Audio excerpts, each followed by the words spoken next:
Hello, and welcome to the Autism in Black podcast. I am your host, Maria Davis-Pierre, licensed mental health counselor and the CEO and founder of Autism in Black, Inc. Today's guest is someone very special to me, my husband, Dr. Barry Pierre. He is a board-certified internist, national speaker, and digital health educator with over a decade of experience in medicine. Dr. Barry is the co-founder of Autism in Black and the CEO of Pierre Medical Consulting. Through his podcast, Lunch and Learn with Dr. Barry, his YouTube series, Medicine Mondays, and his daily blogs, he shares practical and culturally relevant health information with audiences around the world. Dr. Barry is deeply committed to health equity, autism advocacy, and fighting medical misinformation. As a father of 3 neurodivergent children and a husband to an autistic adult, me, he brings both professional and personal insight along with his professional expertise to every conversation. I hope you enjoy today's episode with me and my husband. Hi, everyone, and welcome back for our all new season of the Autism in Black show. I am so excited for this premiere episode to this new season because we are here with my other half, my baby, as Meg the Stallion says, Dr. Barry. Welcome. Welcome, everybody. What's going on, Autism Black community? Now, it was important for me to have Dr. Barry as our first guest of the season because we have been knowing and seeing what has been going on with this administration, the horrible verbiage that they have been spewing regarding autism, acetaminophen, and all of that. So what better way to start off the season with an actual physician, an actual person who went to medical school, unlike, the person that is over health and human services. But so we have Dr. Barry here, and we're going to get into all of those things that we have been seeing recently in the news about Tylenol, about acetaminophen, about Leucovorin, and just what we as a Black community, minority community, should be doing. Dr. Barry, you ready? I'm excited. I definitely had to hop on because the misinformation train has been running wild. It really has. And, so usually, I treat my guests with conversation, but we're really going to be doing interview style with Dr. Barry. Still conversational, but we want to make sure we're getting all of these good points. So first up, Dr. Barry, the FDA recently announced it is initiating a label change for acetaminophen to reflect a possible link with autism or ADHD when used during pregnancy. But they also emphasize no casual relationship has been established. How should Black autistic-led families hear and interpret that? So I think first and foremost, we kind of have to understand what is the logic behind a lot of this kind of new endeavor.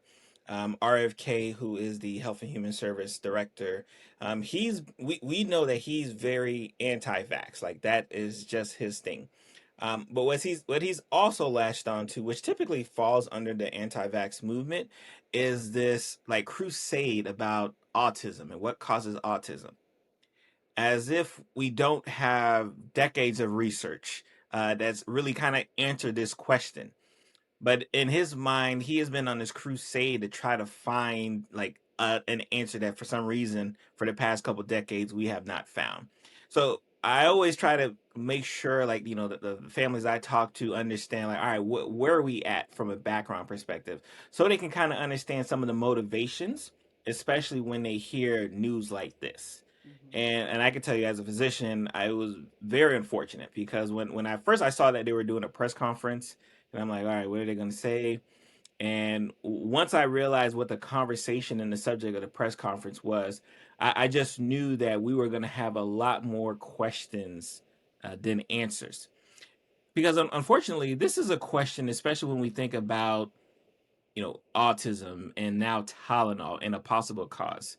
You may ask yourself like, well, maybe RFK is trying to get to the bottom of these things, and unfortunately, we've actually answered this question too.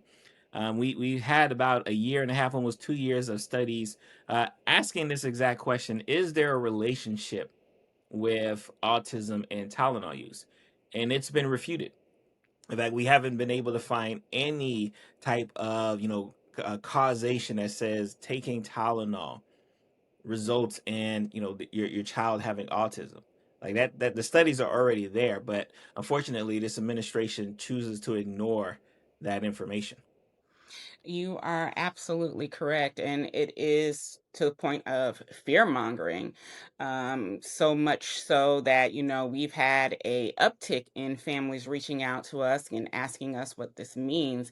And you started to talk about something that I wanted to go into, which is explaining correlation versus causation. Because when we talk about possible association, one of the hardest parts is explaining the difference of correlation versus causation in plain language for those of individuals who are not in STEM backgrounds or things of that nature. Can you walk us through what the science is showing and what it isn't showing about acetaminophen use in pregnancy and neurodevelopment outcomes? I'm saying acetaminophen, guys, because Tylenol is a brand, and that individual who is president just couldn't pronounce it. So we're talking about acetaminophen because Tylenol is the brand.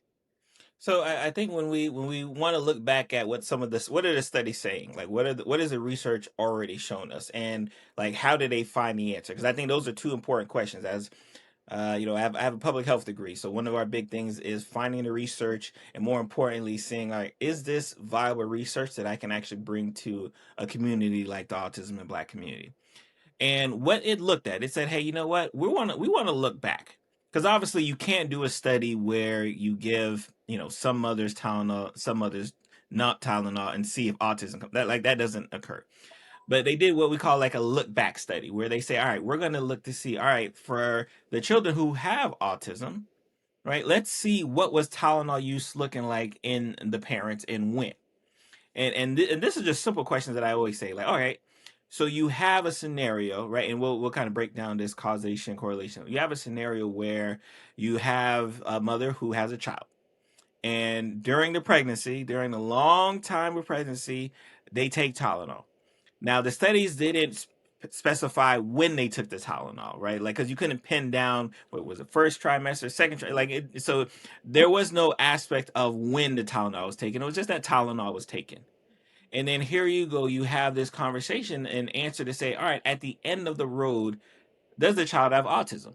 And they found countless times and countless data that shows that, you know what, I can't go down this pathway to say taking Tylenol at any point in vitro during like will actually show that like autism happens at the end.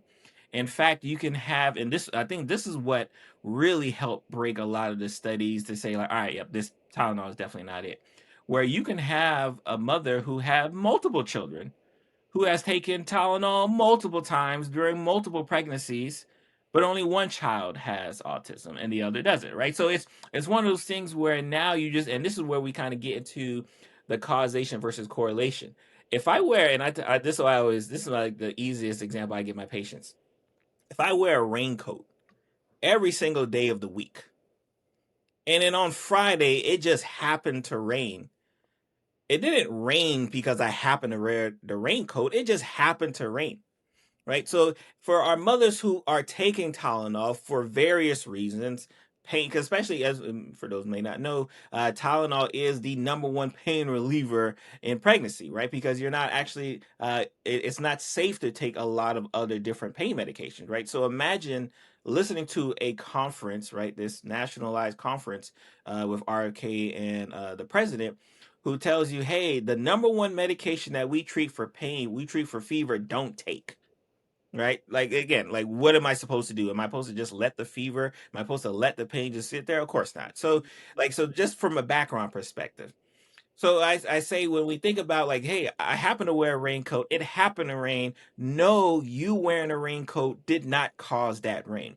The same way where I happen to take Tylenol, I happen to be pregnant, and then I just happen to have a child who's autistic. Like, no way that I can point to those who are artistic and say, all right, it happened to be the Tylenol use, which is why they really had to clean up a lot of their initial conversation and announcements, because you know what, like a lot of the medical societies were like, no, like this is not true.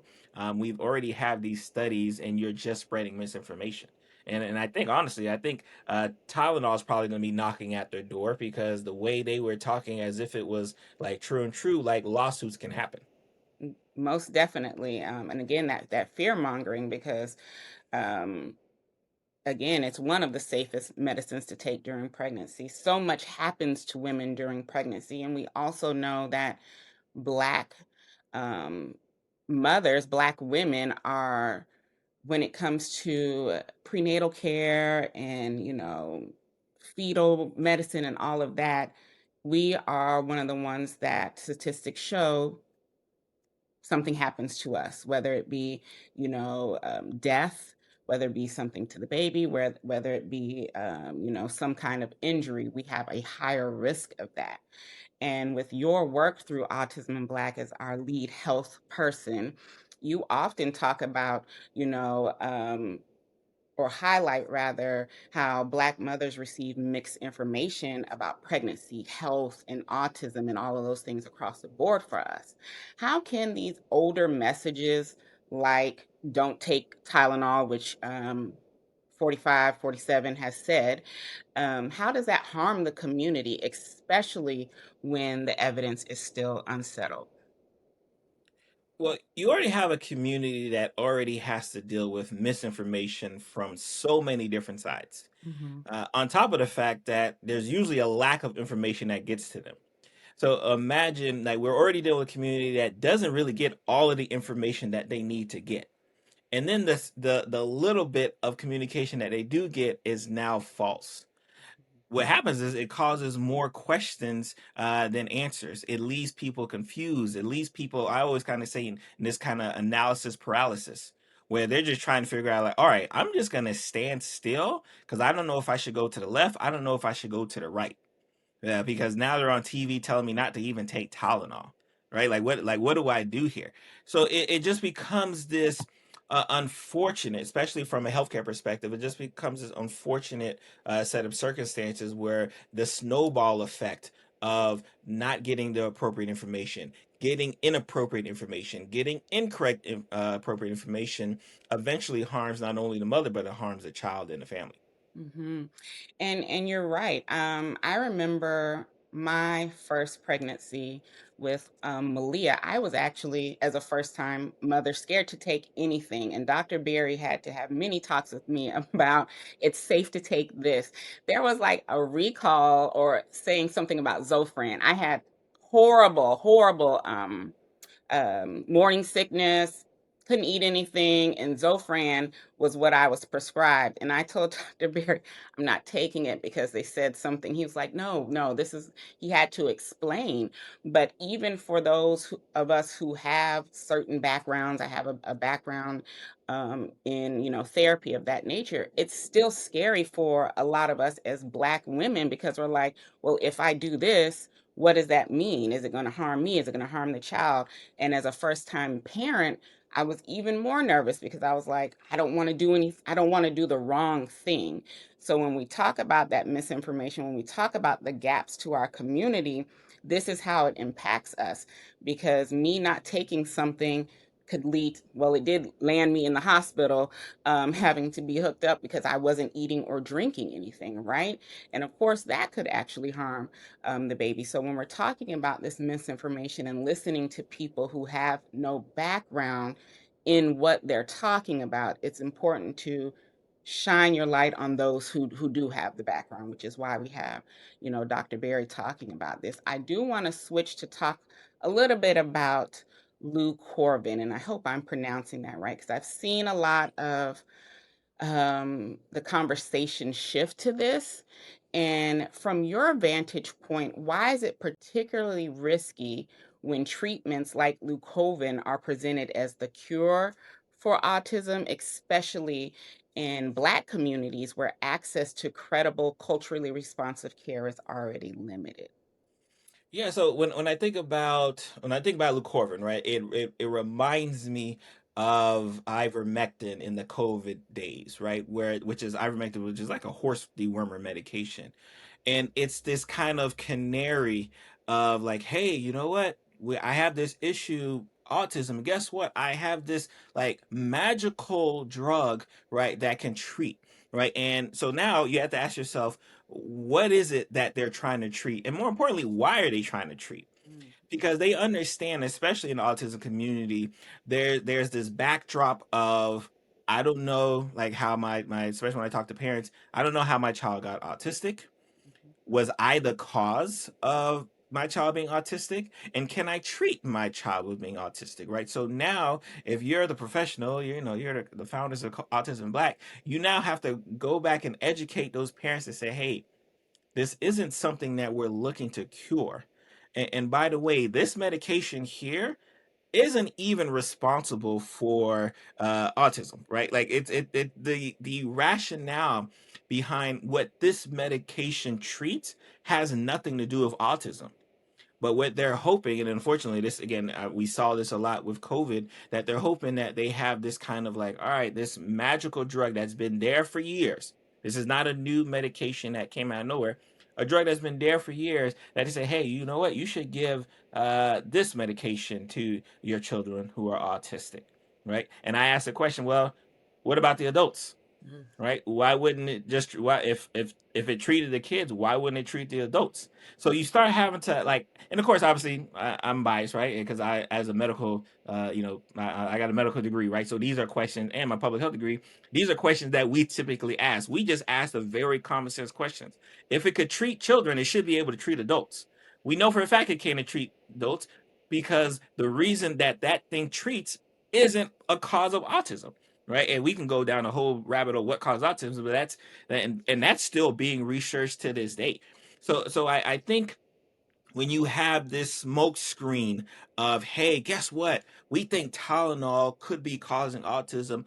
Oh, and by the way, I have this drug that, conveniently, some of the members of the administration have some like financial ties due, right? Like, we're going to recommend this as an optional treatment. It just sets the parents up for failure because what do? They said, well, they go to their doctor, hey, can I get that medication? And now their doctor has to explain to them that medication has nothing to do with autism. I'm sorry, but I'm pretty sure if they go to Google it, because these administration have these financial ties, all of a sudden some random distributor is selling it on the side, which we saw a lot with the dewormer medication. So it again, it borderlines. I don't even say borderlines. It really, like, when we talk about misinformation and disinformation, misinformation says, hey, you know what? Like, hey, Maria, like, I just saw RFK say that Tylenol may cause autism. That's me giving you misinformation. It's something that I hear say, and then guess what? Now I'm telling Maria because it might be true. Disinformation says, I know Tylenol has nothing to do with autism, but I go on TV and tell you that it does because I want to cause confusion and hysteria. And both of them are dangerous, but I think disinformation, because it's purposeful in nature, is even more dangerous. Yes, and what really gets me about this is that they are playing on families who have lack of support, families who essentially are looking for a cure because they don't have resources. When you are, parenting a child with a disability, it is very stressful, especially depending on the amount of resources that your child needs. So, if your child is non-vocal or your child has other diagnosis built in with their disability, it makes it harder. We know that resources are limited as children age. We know that in the Black community, resources are limited across the board. Um, Family support can be limited, right? And you're looking at something that says, "Oh, we have the cure, and this could be, the answer to all of your prayers, and your child gets it, and then they're not autistic anymore." It's playing on the emotions of families. And what we really need is resources. We need support, because if you had those types of supports, if you had the resources, your stress wouldn't be as high. And that's really one of the foundational pieces of Autism in Black is community, because we know that when you have community, when you have resources, the stress comes down. When you have individuals you can talk to, you don't feel so isolated. If I am feeling on an island alone and not knowing where to go because of that gap in information, right? It doesn't get to our community. If I don't know any of those things and I am looking at somebody who is a part of this administration stand up and say to the world, we have this medicine that can cure your child from being autistic, it gives them hope. And that for the Black community, again, leads to many other things, as Dr. Berry stated. So for me, it frustrates me, it angers me, because I know that they are playing on the emotions of parents. Yep. Yep. Mhm. And again, that's where, because they know a conversation like autism, because we've been having this conversation for a couple of decades now. I tell people, especially those who are getting into the community in one way, shape, or form, we've been having a long extended conversation on autism and what causes autism for almost 2 decades. When I think about the vaccine, I don't even like to call it a debate, because it's really not a debate. Vaccines don't cause autism. But where that started was a medical journal, right? A reputable medical journal posted misinformation, and unfortunately they were called out. But by the time they were called out, that misinformation spread like wildfire. Mhm. And 2 decades later, we are still fighting the misinformation that was in a journal article that literally had to be retracted out of that medical journal. Like, so imagine that is how far and how strong misinformation can be. So Exactly. when we see an RFK, President Trump say this type of misinformation, hey, you know what, Tylenol and Leucovorin, as a healthcare professional, we have to be right front and center and say, nope, that is not it. Because we know if we allow this thing to have legs, it's Mhm. only going to harm the families, right? It's only going to cause misinformation. It's only going to sow distrust between the mother and the healthcare provider. Like, hold on, you're trying to give me Tylenol? Like, these are things that we have to try to avoid. Because, and you said it best, if you spent the energy to actually, let's say, hey, you know what, instead of wasting time trying to find a magical cure for autism, why Yeah. don't you spend more money on resources Yeah. for the autistic children and adults? Like, we would have a much better situation. But you don't do that, because Yeah. you think, hey, if I find this magical silver bullet, you know what, like, people will praise me, and that's just not going to be the case. Exactly. And, a simple internet search, if people who are so on this vaccine thing, would show that that article that journal published, the physician, I don't even know if I can call him a physician. I guess I can, because he still has his medical degree, but his license was revoked. They had retracted that journal article several times. There was an article that RFK mentioned during one of, his conferences, and that article was also retracted because it was unethical. The research practices were actually unethical. So when you just do a little bit of digging of the information that these individuals are using, you will see that they're using retracted, unethical, flat out lies to build their platform. And it's a part of that fear mongering, because they have a bigger purpose. I don't know what it is. Probably has something to do with money on the back end or whatever. But, we have to do our due diligence not to just believe anything out of their mouth. They could tell me the sky was blue and I'd still go and check it, because I don't believe anything that comes out of their mouth. And that this conversation really leads me to the medical mistrust in the Black community. And I know, Dr. Berry, that you do, like your whole platform is basically built on making sure that Black individuals empower themselves for better health, that we understand medical mistrust and things of that nature. So we know that for Black families, distrust of medical institutions is real. How do you think we can build that trust while still advocating for caution and science grounded care and affirming neurodivergence? Well, I think it's first thing you have to do is when this types of news, right, hits the fan, your healthcare providers, right, those who you care for and trust have to be at the forefront, right? They have to be at the forefront to not only to combat the information, but then provide the credible information for you, so you're not out wandering the streets. I find a lot of times, especially when you talk to families, when you talk to patients, a lot of their mistrust and distrust is because there's this communication gap Mm-hmm. that isn't being filled. And I always say if you allow a gap to be filled, someone's going to fill it. You may not like the information that they fill it with, but they're going to fill that gap. So it's really up to the providers to really take that lead that unfortunately they didn't take 2 decades ago when the misinformation kind of first came around, to really take the lead, especially in a time like online. I say this all the time. Online, bad information, misinformation spreads like wildfire. It spreads quickly. I can come on here and tell you like, hey, yep, that Tylenol, get that out of here. That's crazy. That's not going to spread. But if I start telling you that, oh my God, Leucovorin, guess what? This vitamin supplement I got in the back of my truck, that I'm gonna sell you for $39.99 will get rid of your autism. That unfortunately, that's going to pick up more steam. So it takes the healthcare provider to one say, hey, you know what? I'm standing up for the right of my patient and my patient's family.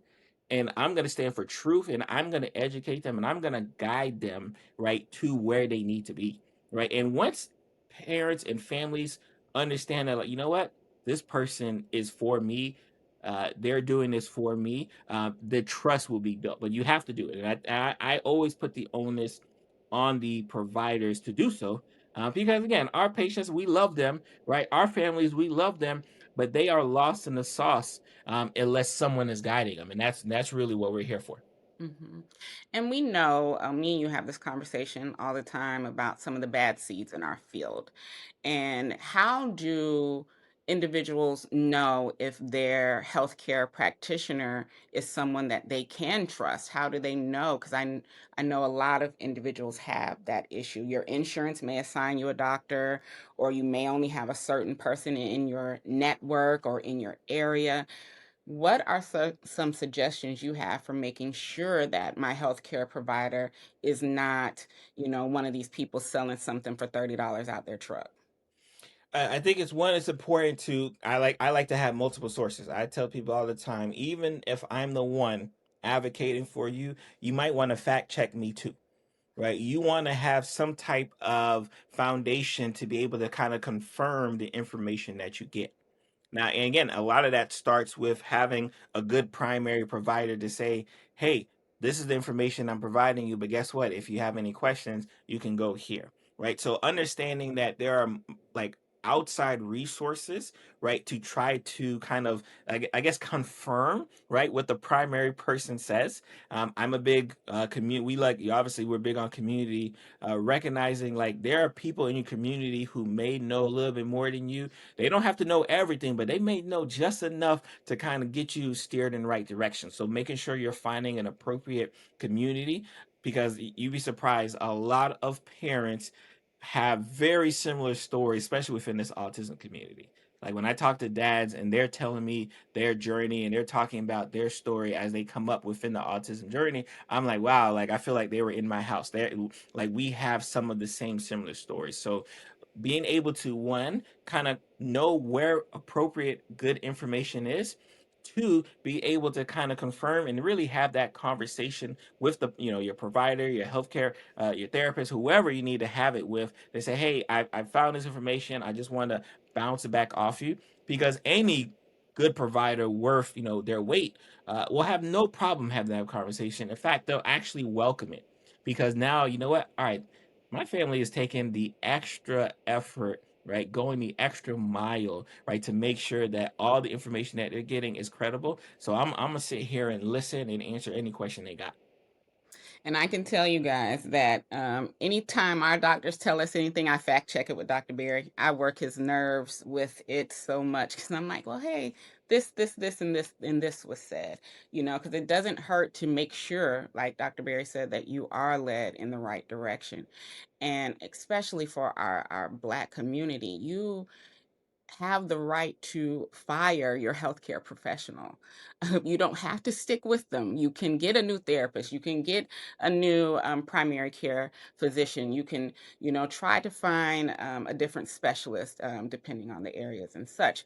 But you don't have to stick with a person, especially if they're doing you harm, because the trauma that comes with that is something that you don't want to deal with, right? And Right. that's why we're dealing with a lot of this medical mistrust. That's why those stats are never in our favor when it comes to certain things within the healthcare community, because we are so traumatized from a lot that has happened. There are bad seeds in every field, but you have the power to fire and hire your healthcare practitioners, because I will fire one in a minute. I'm not going to sit here and listen to no ridiculousness. Okay. So make sure that you are advocating for yourself. As hard as we advocate for our children in these school systems, we need to be advocating just as hard within the healthcare field. It can seem intimidating to talk to your physician because they do have, doctorate degrees and things of that nature, but they are not the expert in your lived experience. And if they're not listening to that, if they're not joining that with what they bring to the table, then it's time to find somebody else. I agree. Yes. Last question, Dr. Barry. What is your one clear takeaway for Black families right now when it comes to acetaminophen, Tylenol, Leucovorin, and autism? What should they hold on to, and what should we be letting go of? Right. So I think one, let go of the scenario where a new medication that's been around or being developed will treat autism. Right. I think that's something that we really have to let go. The studies have shown that the cause of autism is so multifactorial that there will never be one thing that treats it all, right? So I would, that's a thesis that I would have my families kind of like detach themselves from. Mhm. And then when they do so, right, especially in the conversation like this, you can take Tylenol, right? You do not have to be fearful of Tylenol. You do not have to be fearful of giving your children Tylenol, because the studies have already shown that that's like no, like that's not it in that regards. But if I had to just choose one, it would definitely be this fear or concern that you guys are missing out on a miracle remedy treatment to treat autism. That is not it. That is not it. There is no studies that are looking for it. It is about how do we, right, provide the families all of the services and tools that they need with their child who's autistic or the adults who are autistic, right? Mhm. Like that's really the goal at hand. Mhm. Thank you, Dr. Barry. Finally, where can the people find you? I will say, I'm gonna give the disclaimer. Dr. Barry is not in private practice anymore, so he is not taking patients. He is a hospitalist. So they're gonna be, where can we go to see Dr. Barry? Unfortunately, unfortunately for those of who see him in the hospital, that's where he, likes, that's where his passion is. But for other things that they may want to connect with you for. Tell us about those things. So yeah, so most of the socials that I'm on, whether it be Instagram, Facebook, X, TikTok, even, I'm at Dr. Barry Pierre, all one word. I have my website, drbarrypierre.com as well too, where we have, not only do we have blogs, we have podcasts, we have videos as well too. We actually have a whole episode on Tylenol and autism that we could probably link in the show notes as well. And yeah, just understand that my goal is to help fight misinformation, disinformation, from wherever it comes from. Like I call out the president, I call out fellow doctors, I call out fellow chiropractors. Like if you're spreading misinformation that's going to harm those in my community, you'll be called out. Yeah, Dr. Berry has a personal beef with some chiropractors out there. So but we will be having Dr. Berry back because, of course, he'll be talking about our Boys, Men's, and Father Summit that is coming up between February and March, as well as the Autism in Black Conference, our couples, and all those other things that we do. So this will just be the beginning of you seeing Dr. Berry on this season. But thank you, Dr. Berry, for having this health conversation with us and putting that MPH to good use today.